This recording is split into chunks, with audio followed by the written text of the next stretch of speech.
Piramitlerden sonra Antik Mısır tarihi için en önemli yere Luxor'da bulunan Krallar Vadisi'ne gidiyoruz. Neden mi Krallar Vadisi çok önemli ve firavunların mezarları buraya gömüldü?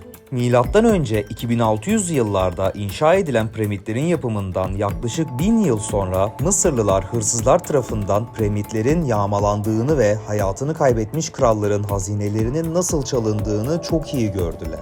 Bu yüzden M.Ö. 1500'lü yıllarda yeni krallık dönemi başladığında kralların mezarlarını ve hazinelerini gömebilecekleri daha güvenli ve uygun bir yer aramaya başladılar. Piramitlere oldukça uzak bir bölgede olan Luxor şehrinde piramitlerin görüntüsüne çok benzer bir dağ buldular ve bundan sonra gelecek kralların mezarlarını ve hazinelerini buraya gömmeye karar verdiler. Tutankamon ve onun gibi ünlü 63 firavunun mezarları burada bulunuyor. Krallar Vadisi'nde 1922 yılında yani yaklaşık 3500 yıl sonrasında Kral Tutankamon'un mezarı burada keşfedildi ve Krallar Vadisi iyice ünlenerek çok önemli bir yere geldi. Ben ise Krallar Vadisi'ne giderek firavunların mezarlarını ve tarihlerini yakından inceleyeceğim. Şu anda Mısır'ın belki de en önemli yerindeyim. Şu anda Luxor şehrinde Krallar Vadisi'nin girişindeyim. Dağların arasında bir yerdeyim. Önce size şöyle bir bilgi vereyim. Buraya ben şu gördüğünüz taksilerden bir tanesiyle geldim. Burası uzak dağların arasında kalan bir yer.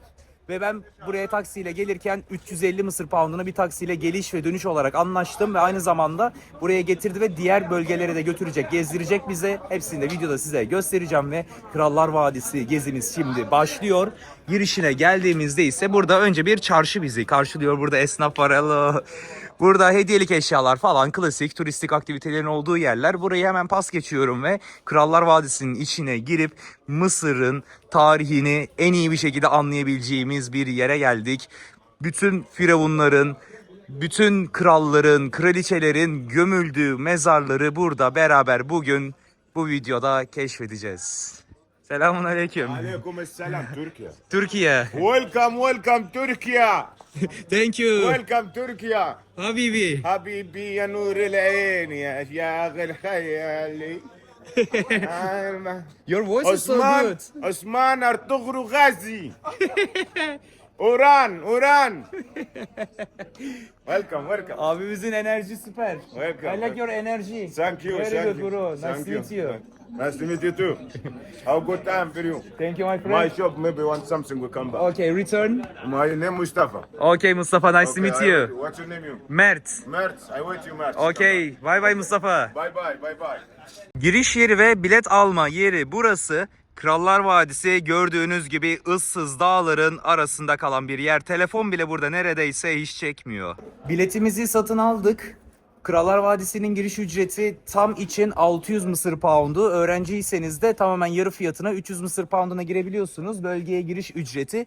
Tutankamon'un mezarı veya başka Ramseslerin mezarı gibi yerlere gitmek istiyorsanız da ekstra ücretle almanız gerekiyor. Hepsi farklı, ortalama 300, 150 gibi fiyatlara değişiyor. Biz şimdi normal giriş aldık ve içeriye girdik. Ve karşımızda tamamen sessiz, sakin, dağların arasında ıssız yerler bizi karşıladı. Buradan 20 Mısır pounduna şurada gördüğünüz araçlara binme bileti satın aldık. Hello. Buna binip şimdi gidiyoruz.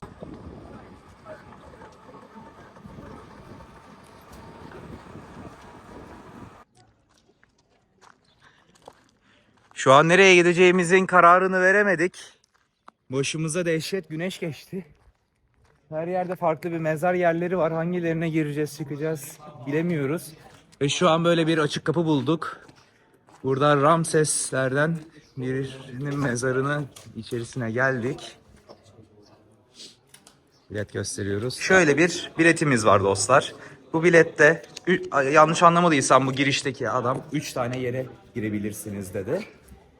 Ve bizim şimdi bir tanesine baskı yapıldı. 2 yere daha girme hakkımız varmış demek ki. Aynı zamanda buradaki Krallar Vadisi milattan önce yaklaşık 1500'lü yıllarda burası yapılmış.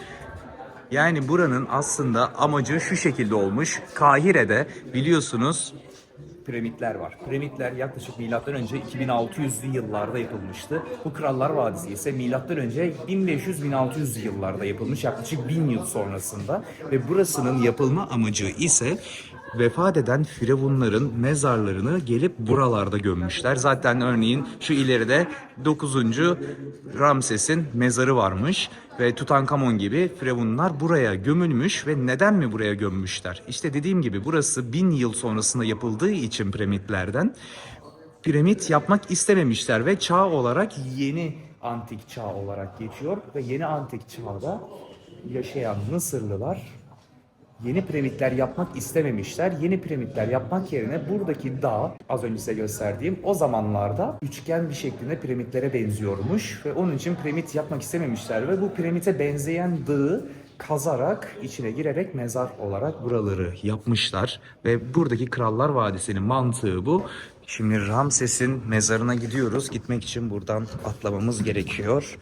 Buradaki tahtalardan böyle atladık ve işte Milattan önce 1500 yıllarda yaklaşık 3000-4000 yıl öncesinde yapılan yer çizimler. İşte burada gerçek antik Mısır tarihi burada yatıyor. İşte zamanında yapılan o duvardaki çizimler, motiflerin hepsi bu.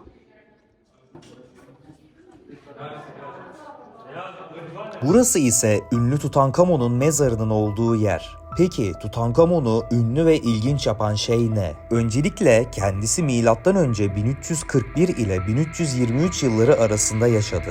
Yani öldüğünde henüz 18 yaşındaydı. Tahta geçip Mısır kralı olduğunda ise 9 yaşındaydı ve 9 yıl kral olarak yaşadıktan sonra 18 yaşında öldü. Peki bu kadar kısa bir hayatı olan kral neden bu kadar ünlü? Tutankamon'un mezarı 1922 yılında Howard Carter tarafından bulundu ve mezar bulunduğunda yanında bir hieroglif vardı ve hieroglifte ise Firavun'un mezarına her kim dokunursa ölümün kanatları onu saracaktır yazıyordu. İşte bu herkesin bildiği Tutankamon'un lanetinin başlangıcıydı. İlginç olan şeyler ise bundan sonra başlıyor.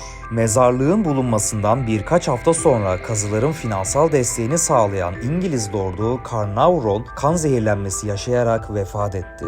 Lord Carnarvon'un arkadaşı da cenazeye katılmak için geldiği Mısır'da Firavun'un mezarını görmeye gitti ve 12 saat sonra yüksek ateşten öldü. Amerikalı milyarder George J. Gold mezarı ziyaret etti ve aynı gün aniden ateşlenerek öldü. A.C. Mace mezarı bulan Carter'ın yardımcısıydı ve ateş nöbetlerine tutularak hayatını kaybetti. Radyolojist Archibald Reid, Tutankamon'un kaç yaşında olduğunu bulmak için X ışınları ile mumyada incelemeler yapıyordu. İngiltere'ye döndükten kısa bir süre sonra öldü. Ve bunlar sadece bazıları. Mezarın keşfedilmesinden sonra yaşanan ilginç ani ölümler Tutankamon'u dünyaca ünlü yapmıştır ve günümüzde de hala Tutankamon'un laneti olarak bilinmektedir. Ramses'in yattığı yere geldik. Bilet satın alırken gişedeki adama sorduk. Hangi 3 tanesine girmemizi önerirsin diye sorduk. Bize 2, 8 ve 11 numaralı mezarlara gitmemizi önerdi. Ve öneri üzerine en güzellerinden olan 2, 8, 11'den 8.sine geldik. Good morning. Uyuyordu, abimizi uyandırdık. Sorry brother. Very hot. Yeah, sleep bro, sleep. Abimiz yatıyor burada. Ve şimdi ikinci damgamızı aldık. Son bir tane daha giriş hakkımız kalmış. Ama bu da çok saçma. Anlamadım. Niye 3 tane girebiliyoruz ki? Garip. Ve gördüğünüz gibi Marempat 8. Buraya şimdi girdiğimizde abi işte tarihi çizimler. Duvarlarda, her yerlerde motiflerden var. Tavanlarda bile. Ve tarih çok iyi bir şekilde burada korunmuş fazlasıyla. Buradaki mezarı ta yer altına yapmışlar. Bayağı bir aşağıya iniyoruz.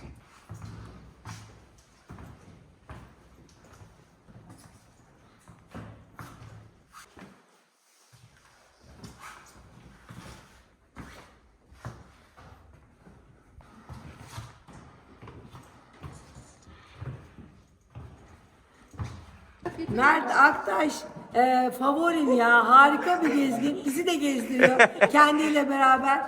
Yollar açık olsun gençler. Cansın Canım abla. benim. Ah. Bakın arkadaşlar şu an burada Firavun mezarlarının içinde ablayla denk geldik ve benim hemşerim ve aynı Evet. mahalleden çıktık İzmir Göztepe'den. Aynen öyle. Ay çok sevindim ya. Mert Aktaş olması yani beni çok sevindirdi Cansın ya. abla. Bozulmaz Mert olsun. Aktaş'ım benim ya. Durmadan izliyorum bak. Bak baba eşim o şahit doğru. Cansın Ay, çok mutlu oldum. vallahi Seni ama paylaşıyorum videoya. Baraj kesinlikle YouTube'dan Bir ay bakacağım. sonra yayındasın Bir ay abla. sonra. Yaklaşık bir ay sonra paylaşırım. Bir ay sonra süpersin hadi bay bay. İyi seyahatler. İyi keyifler. Teşekkürler. Abi çok iyi denk geldi burada. Abla da beni tanıyormuş, videoları izliyormuş. Yani, valla güzel oldu, denk geldi. Hello, selamun aleyküm. Ve şu anda burada mezarın içerisindeyiz. Yani akıl alabiliyor mu arkadaşlar? Yani milattan önce 1500 yıllarda bu dağları delmişler, kazmışlar ve o zamanın teknolojisiyle yani olmayan teknolojiyle bu dağları delip buradaki motifleri, duvarları yapmışlar. Bunları muazzam bir şekilde yapmışlar. Kusursuz bir görüntüsü var mezarların. Yani bu antik Mısır tarihi araştır, gez kesinlikle bitmez. Şimdi ise 3. Ramses'in yani 11 numaralı mezara geldik. Burası da öneri üzerine girdiğimiz bir mezar. Burası da çok güzel bir yermiş. Gördüğünüz gibi 3. Ramses. Turkish. Eyvallah. Yavaş. Yes bro, thank you. Thank you so much. Hello. Yes. Üçüncü. Fazla takılmayın. Dikkat edin. Merhaba. Her yerden Türk çıkıyor. Yeni Türkler daha geldi. Ve buranın içerisi de gayet güzel bir görünüşü var. İçerideki sarı aydınlatmalarla muazzam bir görüntü olmuş. Şu duvardaki motifler, kim bilir neler anlatıyor bunlar. Yani burada kuş sembolleri var, garip hayvan sembolleri, üçgenler, artılar, farklı motifler. Neler var acaba burada? Kim bilir neler anlatmaya çalışıyor bu antik Mısır tarihindekiler.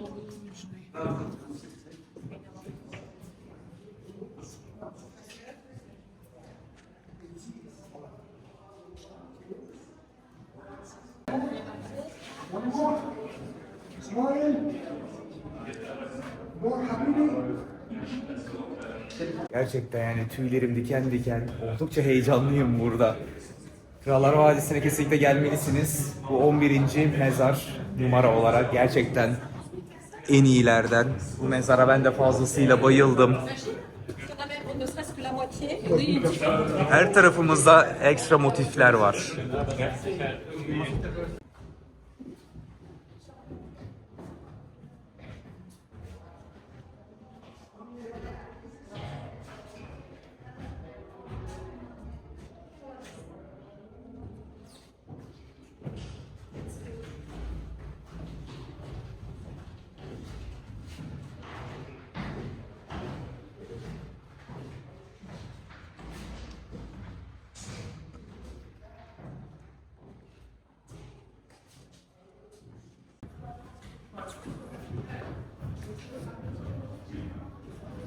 Ve burada yolumuz bitiyor. Ramses'in mezarına daha fazla ilerleyemiyoruz. Buraya kadar gitmeye izin var. Çünkü zaten ilerisi karanlık, hiçbir şey gözükmüyor. Bazı kolonlar görüyorum, yıkılmış yerler var. Başka bir şey görünmüyor burada.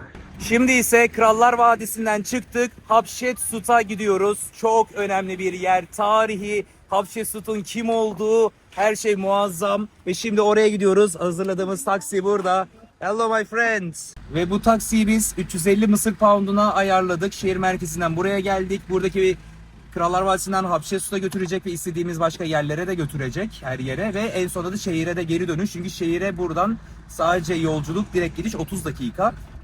Güzel, 35 dolara ve 7 dolar civarına ayarladık ve Hatshepsut'a gidiyoruz. Thank you Habibi. Welcome my friend. Wallahi.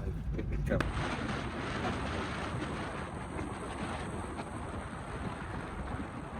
Şimdi ise Hatshepsut Tapınağı'nın girişinden biletlerimizi aldık. Fiyat tabelaları burada. Bu şekilde. Öğrenciyle geldiğinizde öğrenci bileti yarı fiyatına giriş yapabiliyorsunuz. Şimdi ise o ünlü Hatshepsut Tapınağı'na geldik. Bu arkamda gördüğünüz yer, işte burası neden mi çok önemli? Mısır tarihindeki ilk kadın firavun, ilk kadın yönetici. Peki nasıl mı en başa geldi? Çünkü o zamanlarda biliyorsunuz kadınlar arka planda kalırdı. Erkekler her zaman devleti yönetirdi ve ön planda erkekler olurdu. Bu kadın tarihteki ilk firavun nasıl mı öne geldi? Milattan önce 1400'lü yıllarda eşi 2. Tutmose vefat ediyor. Tabii ki babadan oğula bir sistem olduğu için küçük oğlu da yaşı çok küçük ve başa geçecekti. Tabii başka talipler de vardı, başa geçecek diğer oğlanlar da vardı. Ve bu arkamdaki tapınağın ismi gelen Hatshepsut o küçük oğlunu öne sürüyor. Ne yapıyor, ne diyor ve küçük oğlunu kral olarak başa geçirtiyor. Sonrasında çok çakal bir kadın diyor ki oğlum çok küçük, yönetemez, ben yöneteyim diyerek kendisini de o zamanki inandıkları Tanrı'nın kızı olduğunu iddia ederek bütün halka bunu inandırıyor. Kendisi Tanrı'nın kızı olarak ilan ediliyor ve başa geçiyor. Tabii ki çok tepkiler oluyor. Tabii antik Mısır'daki insanlar diyor ki bizi hiçbir kadın yönetemez, kadın başa geçemez diye bir isyanlar çıkıyor. Ama bu Hatshepsut ne yapıyor, ne ediyor? 21 yıl boyunca antik Mısır'ın başında olan bir kraliçe oluyor. Çok güçlü, sağlam bir kadın ne yapıyor, ne ediyor ve 21 yıl Antik Mısır'ın başında oluyor. Ve böyle bir tarihi ve gücü olan Hatshepsut Tapınağı'nı gelmeden, gezmeden, ziyaret etmeden tabii ki olmazdı.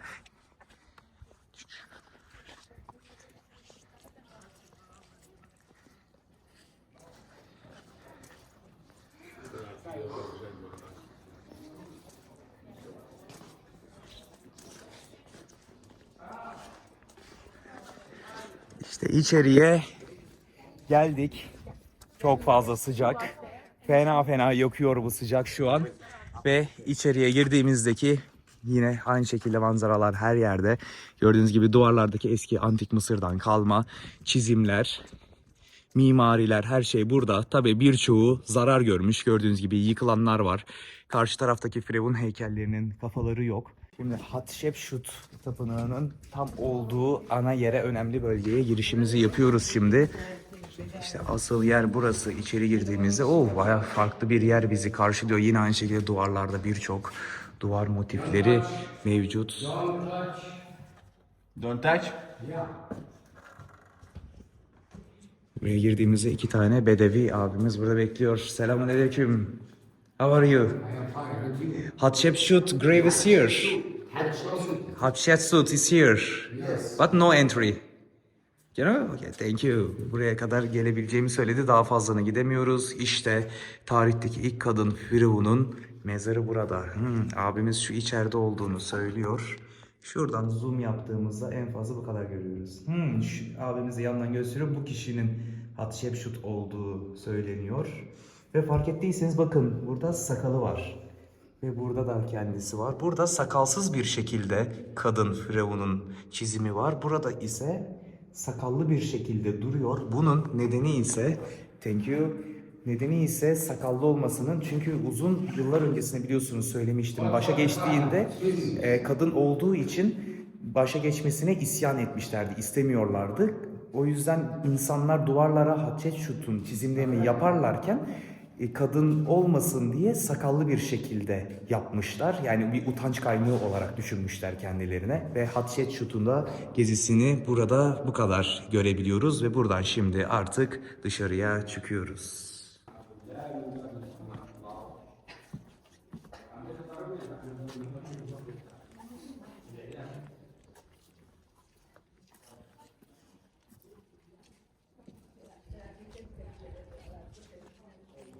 Taksimize geri bindik. Hatshepsut gezimizi bitirdik. Şimdi ise Karnak Tapınağı'na gidiyoruz. Orası da çok önemli.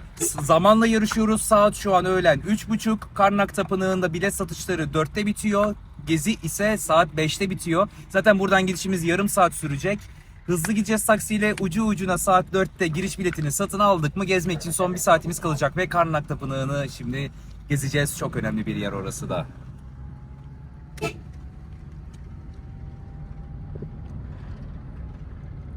Karnak Tapınağı'na uğraştık.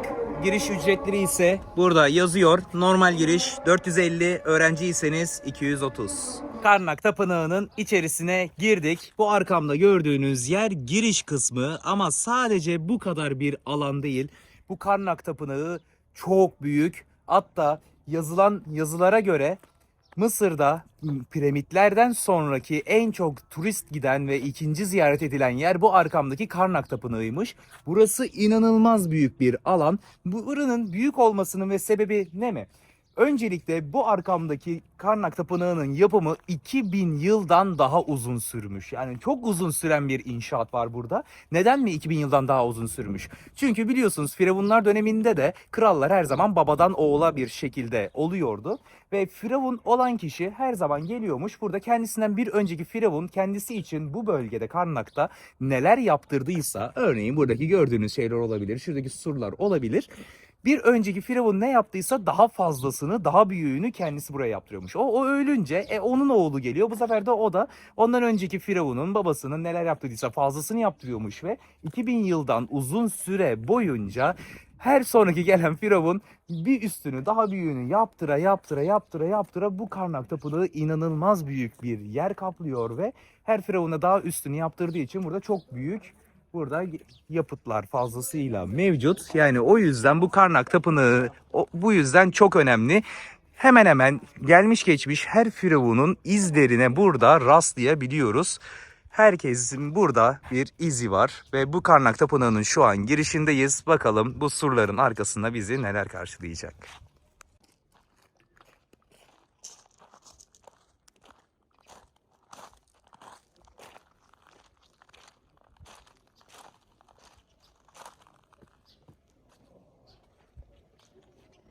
Bu gördüğünüz yer Karnak Tapınağı'na ilk girdiğimizde karşımıza çıkan 3. Ramses Tapınağı. Orayı keşfedeceğiz şimdi.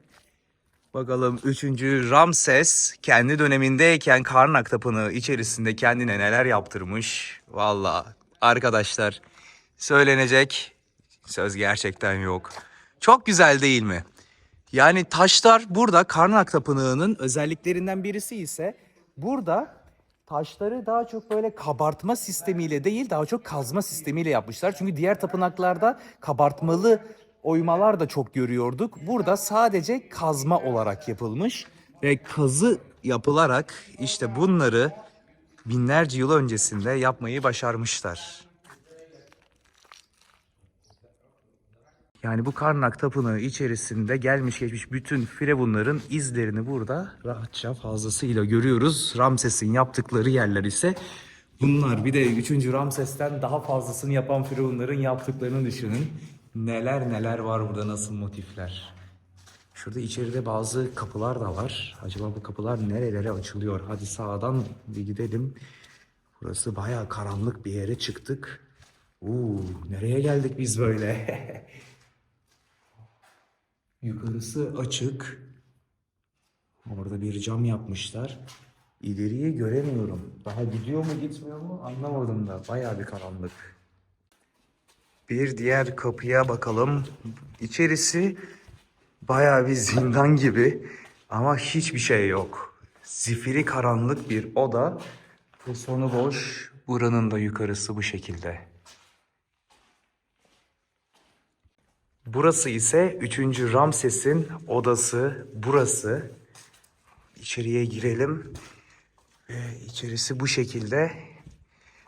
Duvar motifleri muazzam birçok farklı şeylerden var. Ama tabii bunların hepsi eski çağdan kalma değil. Mesela Jo diye birisi mi vardı eskiden? İşte daha önce buraya giren birileri her yere kendi isimlerini yazmışlar, çizmişler. Bu şekilde tarihi biraz karalamışlar maalesef ama genel olarak 3. Ramses'in odası burası. Bakın bayağı bir yıkılmış, eskimiş.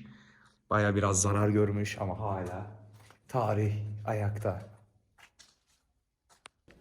Şu anki geldiğim bölüm Mısır'da gittiğim en çılgın ötesi bir bölüm. O kadar büyük ki buradaki sütunların sayısını bile sayamıyorum. Ve içeriye girdiğimizde her yerde ayrı ayrı sütunlardan var. Muhteşem bir yer ya. Bu Karnak Tapınağı benim şu ana kadarki Mısır seyahatimde Açık ara en beğendiğim yer. Bence burası gezmek için turist olarak baktığımız zaman bence Mısır piramitlerinden burası çok daha güzel bir tapınak ve burası o kadar büyük bir tapınak ki daha bu Karnak Tapınağı'nın giriş kısımlarındayım diyebiliriz. Keşfedilecek o kadar farklı bölümleri var ki bakın buradan farklı bir kapı açılıyor, arkaları farklı yerler. Söylenecek laf yok abi. Bu Karnak Tapınağı belki de ömrümde gezdiğim en güzel tarihi yerlerden birisi diyebilirim.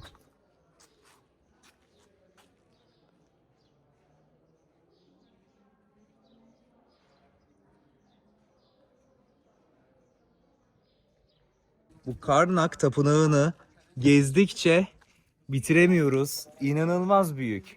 Yürü yürü bitmiyor. Ve her gittiğimiz bölgede farklı olaylar, sütunlar, kayalar karşımıza çıkıyor. İşte gerçekten burası 2000 yıldan uzun süren bir inşası olan yer gerçekten de hak ediyor. Ünvanı neyse bu Karnak Tapınağı her türlü ünvanı hak ediyor. Burada da bir kedimiz var. Are you Sphinx? Okay, very good, babe.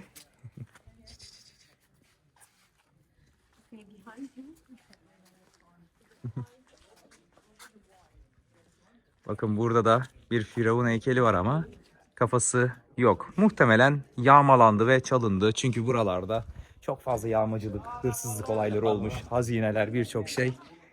Abimiz şurayı çek diyor.